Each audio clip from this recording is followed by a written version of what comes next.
जय श्री महाभारत। कुछ लोग कहते हैं कि राम जहाँ अब भगवान धरती पर क्यों नहीं आ रहा, इतना पाप भ्रष्टाचार बढ़ गया, इतनी लड़ाई झगड़े, इतनी नफरत, इतना क्रोध, इतना पाप बढ़ गया। अब भगवान अगर कोई है तो वो धरती पर क्यों नहीं आता। धरती वाले कभी सियासतदानों की तरफ देखते हैं कि सियासतदान चुन लिए जाएं, अच्छे चुन लिए जाएं, जे समाज का भला करेंगे। कभी वे साइंस वालों की तरफ देखते हैं जो साइंस वाले कुछ ऐसे साधन बना दें इंसान सुखी हो जाए। कभी वो धर्म वालों की तरफ देखते हैं ये धर्म का प्रचार इतना कर रहे हैं, शायद इनके प्रचार के द्वारा ही समाज में सुख शांति आ जाए। कुछ नहीं हो रहा भाई, सदियों से यही कुछ चलता आ रहा है। ये साइंस तो अभी पिछले 50-60 साल से ही प्रफुल्लित हुई है। इसने तो ऐसे साधन बना दिए कि इंसान कर्जा लेकर अब इनके साधनों का उपयोग करने के चक्कर में पड़ गया, कर्जा लेता है। कोई भी ऐसा जीवन हमारा नहीं रहा जो कुदरत से जुड़ा हो।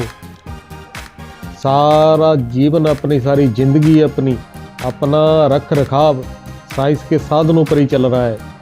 अब देख लो, घर में फ्रिज का होना भी ज़रूरी है, पंखों का होना ज़रूरी है, कूलर का होना ज़रूरी है, हीटर का होना ज़रूरी है, एसी का होना ज़रूरी है। एक मोटरसाइकिल की ज़रूरत सख्त पड़ गई है, साइकिल होने चाहिए, गाड़ी भी आनी जाने के लिए गाड़ी होनी चाहिए। अरे ऐसी क्या चीज़ है, मोबाइल होना चाहिए। अब ये सारी चीज़ें तो खाली तो चलती नहीं है कि अपने आप ही चलती रहती हैं। मोबाइल चलाना है, उसमें बैलेंस डलवाना है, मोटरसाइकिल चलाना है, गाड़ी चलानी है, उसमें पेट्रोल डलवाना है, हीटर चलाना है, पंखे चलाने, कूलर चलाना है, एसी चलाना, उसके लिए बिजली चाहिए। ये सारा को फ्री में तो मिलता नहीं है। उतनी कमाई नहीं है जितनी इनके बिल बन जाते हैं, उतनी कमाई नहीं है, इंसान दुखी रहने लग गया। तो भगवान क्यों आए भाई धरती पर? जब वो राम के रूप में आया था तो क्या हुआ उसके साथ, पता नहीं आपको? अभी बच्चा ही था तो उसको युद्ध के लिए लगा दिया, राक्षसों को मारने के लिए ले गए। चक्कर में पड़ गया होगा राम, मुसीबत में पड़ गया। फिर माँ ऐसी मिली कि कई कि उसने उसको 14 साल का वनवास दे दिया। जब राज्य भाग्य भोगने का समय आया राम का तो वनवास मिल गया, जंगलों में चला गया। वो भी थोड़े दिन के लिए नहीं, कि 8-10 दिन के लिए, 2-4 महीने के लिए वनवास मिल जाता। वनवास, वन में वास करने का उसको सज़ा मिल गई तो चले गए भाई। 14 साल का वनवास मिल गया राम को। अभी 14 साल का वनवास भोग रहे थे तो वो उसके भाई ने, लक्ष्मण ने, उसका पंगा पड़ गया शूर्पणखा से। राम को तो पुल बनाकर जाना पड़ा श्रीलंका, भगवान होते हुए। जो शूर्पणखा पता नहीं श्रीलंका से कैसे, कौन से जहाज़ पर बैठकर भारत में आ जाती थी। तो भाई वो लक्ष्मण के साथ पंगा पड़ गया। लक्ष्मण ने उसका नाक काट दिया और पंगा पड़ गया। तो वो उसने जाके अपने भाई रावण को बता दिया कि मेरा नाक काट दिया राम के भाई ने, लक्ष्मण ने। तो वो भी रावण तो भाई अब आपको पता ही है कैसा था। वो इसकी सीता को उठा के ले गया, राम की सीता को उठा लिया उसने। अरे शुक्र करो कि राम को हनुमान मिल गया, वरना पता नहीं सीता आती भी कि नहीं आती। तो राम को थोड़ी मुसीबतों का सामना करना पड़ा। तो राम एक वनवास मिल गया, फिर वो उसको युद्ध करना पड़ा, कितनी मुश्किलों का सामना करना पड़ा। समुद्र के ऊपर पुल बनाना पड़ा राम को, वो भी पत्थरों का, पता नहीं क्या क्या और में लगाना पड़ा उसके बीच में। वो भी बंदरों ने उसकी मदद की। तो कितनी बड़ी मुसीबत थी। पुल, समुद्र के ऊपर पुल बनाना कोई खाला जी का बाड़ा है। तो वो गया वहाँ, उसको सीता को छड़ा कर लाया। फिर वही बात होगी, शक तो होनी थी कि रावण के घर इतने दिन सीता रही है तो पता नहीं क्या हुआ होगा। अग्नि परीक्षा में डाल दिया सीता को, ठीक है। फिर सीता को, वो तो अग्नि परीक्षा में पास होगी। फिर सीता को घर से निकाला दे दिया, वो जाके वाल्मीकि आश्रम में रहने लगी। वो भी गर्भवती थी। हाँ, एक पेट से पैदा हुआ वो लव था और दूसरा कुश था जो कुशा से पैदा हुआ, घास फूस से। फिर बाप और बच्चों की लड़ाई हो गई। अरे राम को बड़ी मुसीबतों का सामना करना पड़ा। फिर चलो वो भूल गया राम, चलो यार एक बार मेरे साथ ऐसा हो गया बचाव हो गया मेरा, सीता आ गई, इज्जत बच गई। फिर अब आप क्या कर रहे हो? वो ऊपर बैठा देखता नहीं होगा राम? हर साल राम कथा करने वाले, अरे राम की सीता को रावण उठा के ले गया था, रावण उठा के ले गया था। अरे बस भी करो, उसमें राम की बेइज्जती नहीं होती? वो भगवान था, उसकी पत्नी को कोई रावण उठा के ले गया, लोगों को सुनाते रहते हो ये बातें। क्या सोचता होगा राम? उसको ग्लानि नहीं फील होती होगी, बेइज्जती? अरे यार ये क्या कर रहे हैं ये धरती वाले? ठीक है मेरी सीता को रावण ले गया, अब अपना इतना भौंपू बजाते रहते हो दिन रात, रावण को हर साल फूंकते हो, अगन भेंट कर देते हो उसको। छोड़ दो अब इन चीज़ों को। जब ये विदेशी लोग आते हैं भारत में, वो पूछते हैं ना भारतीयों को, अरे ये क्या पुतले फूंक रहे हो आप, कौन है ये? तो उनको बताते हो आप, अरे ये रावण था। अच्छा, अंग्रेज पूछते हैं ये रावण कौन था? अरे ये एक राक्षस था, इसने हमारे भगवान की पत्नी को उठा लिया था। वो भी माथा पीट लेते हैं अंग्रेज लोग। भगवान की पत्नी, अरे उस पत्नी थी भगवान की? हाँ थी, बच्चे भी थे उसके तो। अच्छा, उसको रावण उठा के ले गया था? हाँ जी, उसको रावण उठा के ले गया था। अरे ये कैसा भगवान है आपका जो अपनी पत्नी की सुरक्षा नहीं कर पाया, जिसको वनवास भोगना पड़ा, अपने बच्चों के साथ युद्ध लड़ना पड़ा, अपनी पत्नी पर वो शंका करने लगा। क्या क्या सुनाते रहते हो यार आप लोग? विदेशी जाके अपने बच्चों को सुनाते हैं ये, अरे वो भगवान राम जिसके लिए ये भारत में लड़ाई झगड़ा होता रहता है, जय श्री राम के नारे लगते हैं। इतने साल सुप्रीम कोर्ट में केस चला राम मंदिर बनाने के लिए, राम राज्य आना चाहिए। अरे कौन सा राम राज्य, कौन सा राम? जानते भी हो राम को आप? ये राम कथा करने वाले, आप राम पर कलंक लगाते रहते हो, पुतला फूंकते हो रावण का, फिर कथा सुनाने लग जाते हो इस रावण ने राम की सीता को उठाया था, इसके 10 सिर थे, एक नहीं 2 नहीं, पूरे 10 सिर वाला रावण था। कमाल की बात है यार आपकी। भूल गया होगा भगवान, ठीक है। फिर वो कृष्ण बन के आ गया, फिर कंस से पंगा पड़ गया, गाबड़े गाबड़े भागता रहा कंस से बचने के लिए। बड़ी मुश्किल से उसने कंस को मारा। तो कृष्ण के साथ क्या हुआ? जब भी वो धरती पर आता है चक्कर में पड़ जाता है। वो कौरवों पांडवों का युद्ध हुआ, 1.5 अरब कहते हैं सेनानी, 150 करोड़ के करीब उसमें युवा लोग मारे गए महाभारत में। कि कृष्ण के साथ कम पंगे पड़े हैं? भगवान अब धरती पर नहीं आएगा, भूल जाओ उसको। जब भी वो आता उसके साथ होता क्या है? फिर आप सुनाते हो जोर जोर लगाकर, पूरा लाउड स्पीकर लगाकर, स्टेजें लगाकर, कोई भगवत कथा कर रहा है, कोई राम की कथा कर रहा है। कभी भगवान को कृष्ण के रूप में आप बताते हो, कभी राम के रूप में। अरे आपने तो 24 भगवान बना दिए, अब भगवान का तो तमाशा बना दिया आपने। तो इसीलिए कहते हैं राम के भक्त रहीम के बंदे, ये सब हैं अक्ल के अंधे। इनको बिल्कुल भी अक्ल नहीं है, भगवान की पहचान नहीं है इनको। ये कथा कहानियाँ जो लिखी गई हैं किसी पर्पज़ के लिए अलंकारिक हैं, प्रतीकात्मिक हैं, आध्यात्मिक हैं। कि राम ऐसे नहीं था, कोई हनुमान नहीं था जिसने सूर्य मुंह में डाल लिया था। अगर कोई हनुमान होता जिसने सूर्य मुंह में डाल लिया तो रावण को तो वैसे ही चबा जाता, फूंक मार कर ही उड़ा देता। तो राम को इतने चक्करों में ना पड़ना पड़ता, एक हनुमान ही काफ़ी था। क्या बात करते हो आप? आप सब अकल के अंधे हो।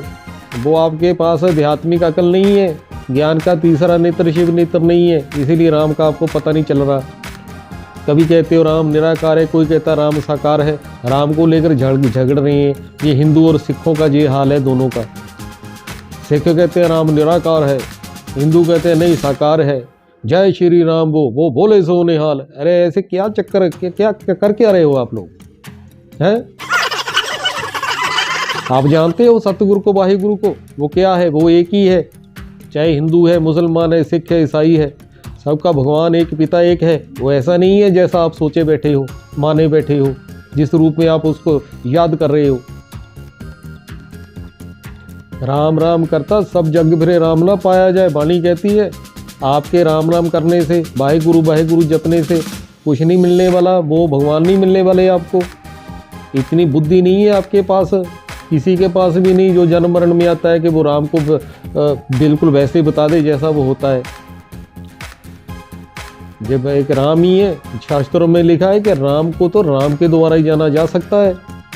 जब वो धरती पर आता है वही बताता है कि मैं कौन हूँ।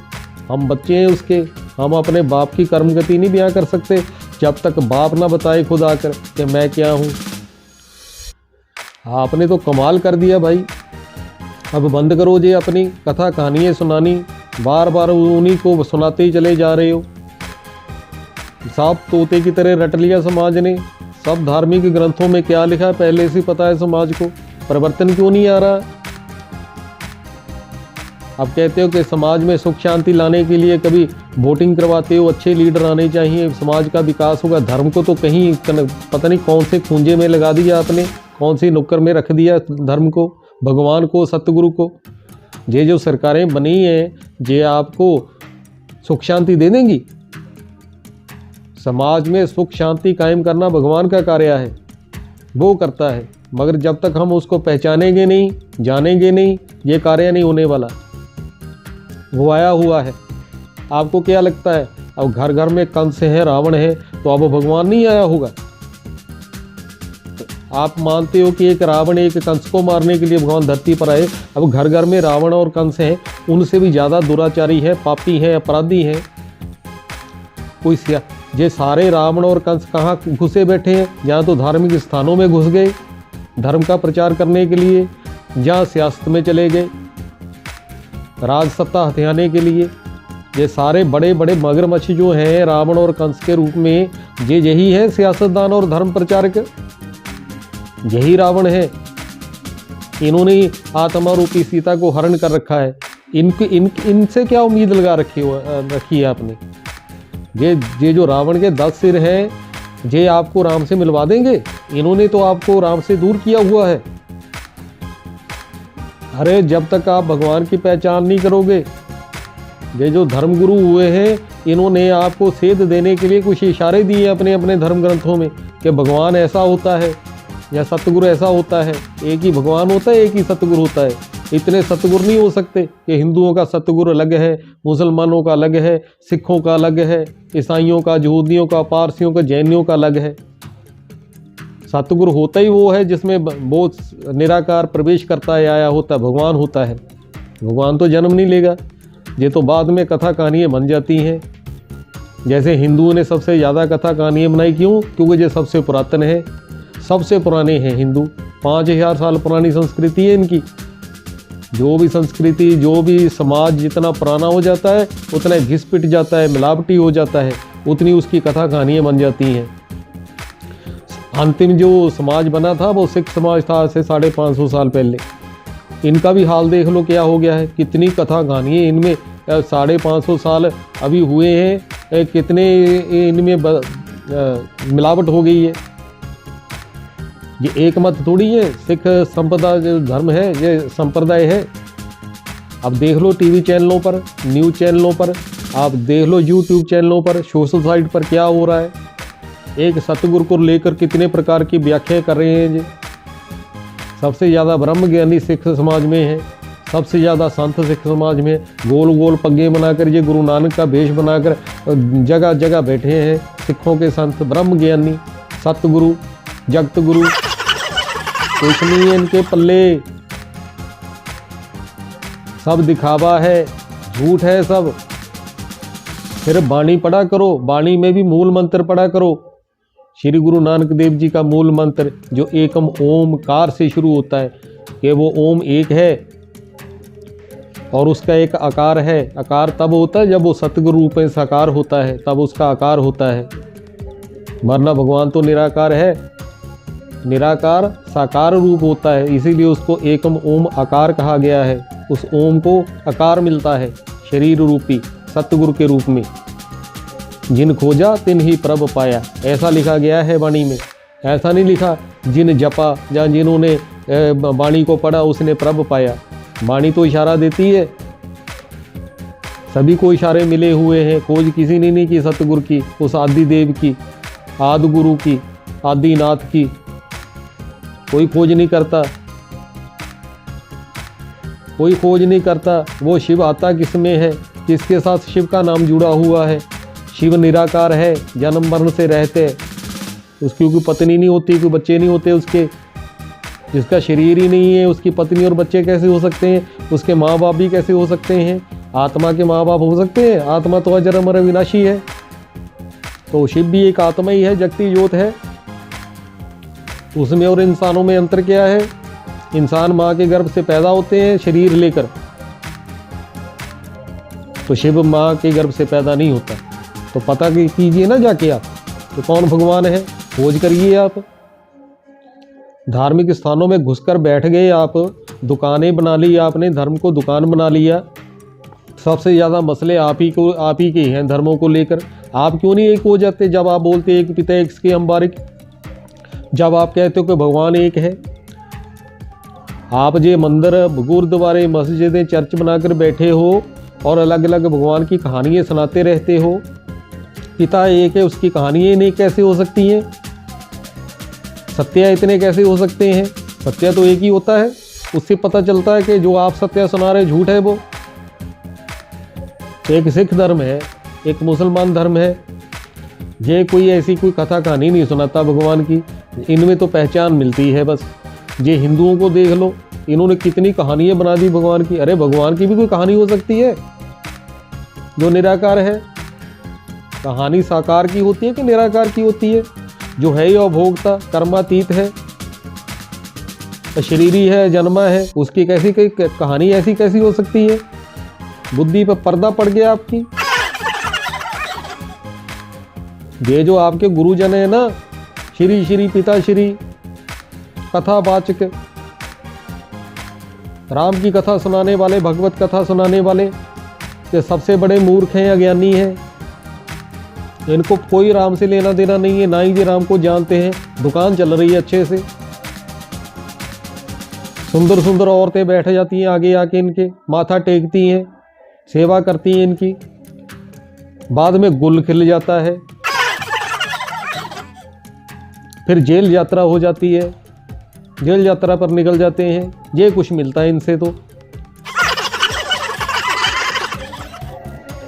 सब चोर हैं भाई, किसी की सामने आ जाती है, किसी की छुपी रहती है। सब काम क्रोध लोभ मोह अहंकार से भरे हुए हैं। ये सब कथा करने वाले, ये सब वाणी पढ़ने वाले, ये कामजीत हैं, ब्रह्मचारी हैं, आत्मसिद्धि हुई है इनको, काम नहीं है इनमें। काम क्रोध लोभ मोह अहंकार को मार लिया इन्होंने। ये जितने भी धर्म का प्रचार करते हैं, ये सब इसी के इन विकारों के कार हैं। सबको ये विकार लगे हुए हैं। छोड़ दो इनको। सत्य को अपने ये सत्य को जानना बिल्कुल आपका व्यक्तिगत मसला है। आप कहते हो ना राम नहीं आ रहा धरती पर, भगवान नहीं आ रहा, आया हुआ है वो।